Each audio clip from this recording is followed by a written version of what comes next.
Assalamualaikum warahmatullahi wabarakatuh. Perkenalkan, nama saya Alvin Alamsyah. Saya dari Fakultas Dakwah dan Komunikasi, jurusan Komunikasi Penyiaran Islam, kelas C. Di sini saya akan menjelaskan tentang terminologi hadis. Baiklah, yang pertama yaitu hadis. Secara etimologi, hadis merupakan isim masdar dari kata kerja yang berarti komunikasi, cerita, percakapan, baik dalam konteks agama maupun duniawi, atau dalam konteks sejarah atau peristiwa dan kejadian aktual.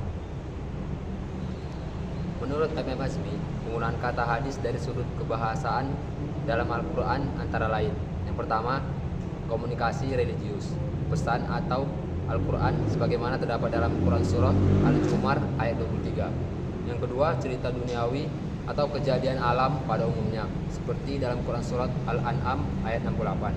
Yang ketiga, cerita sejarah sebagaimana terdapat dalam Quran Surat Toha ayat 9. Yang keempat, rahasia atau percakapan yang masih hangat sebagaimana terdapat dalam Quran Surah At-Tahrim ayat 3.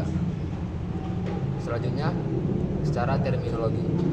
Ahli hadis, ahli usul, dan ulama fikih berbeda pendapat dalam memberikan pengertian hadis di kalangan ahli hadis sendiri.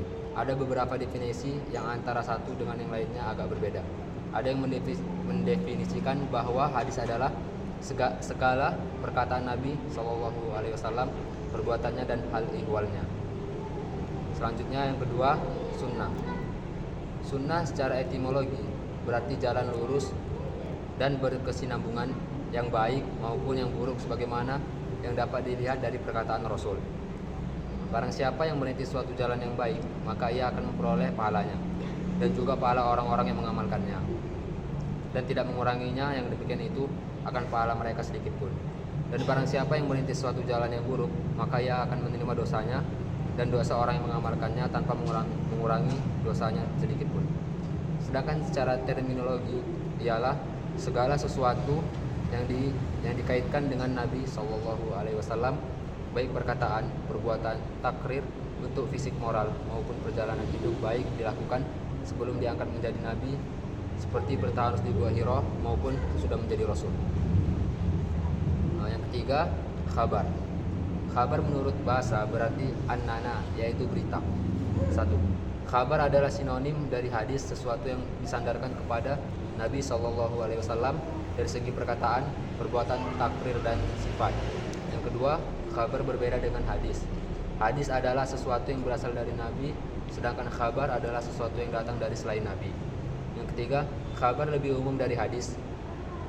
Hadis adalah sesuatu yang berasal dari Nabi, sedangkan khabar adalah sesuatu yang datang dari Nabi atau dari selain Nabi atau orang lain. Baik, selanjutnya yang keempat yaitu atsar. Secara etimologi berarti baqiat, al-syal, yaitu sisa atau peninggalan sesuatu.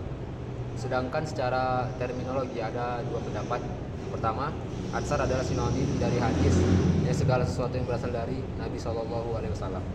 Yang kedua, atsar adalah berbeda dengan hadis, yaitu sesuatu yang disandarkan kepada sahabat dan yang terdiri atas perkataan dan perbuatan. Dari keempat pengertian tentang hadis, sunnah, khabar, dan atsar, sebagaimana diuraikan di atas dapat ditarik suatu pengertian bahwa keempat istilah tersebut pada dasarnya memiliki kesamaan maksud. Memiliki kesamaan maksudnya segala sesuatu yang datang dari Nabi SAW, baik berupa perkataan, perbuatan maupun ketetapan. Yang kelima, kedudukan dan fungsi hadis. Sunnah sejajar dengan Al-Quran dan dari segi tingkatannya, karena ia berfungsi menjelaskan sebagaimana firman Allah Subhanahu wa taala.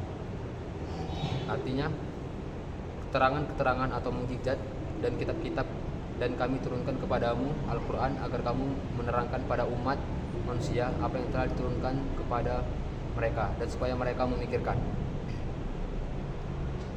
Baiklah, sekian yang dapat saya sampaikan. Bila ada kesalahan, mohonlah dimaafkan. Wabillahi taufiq wal hidayah. Wassalamualaikum warahmatullahi wabarakatuh.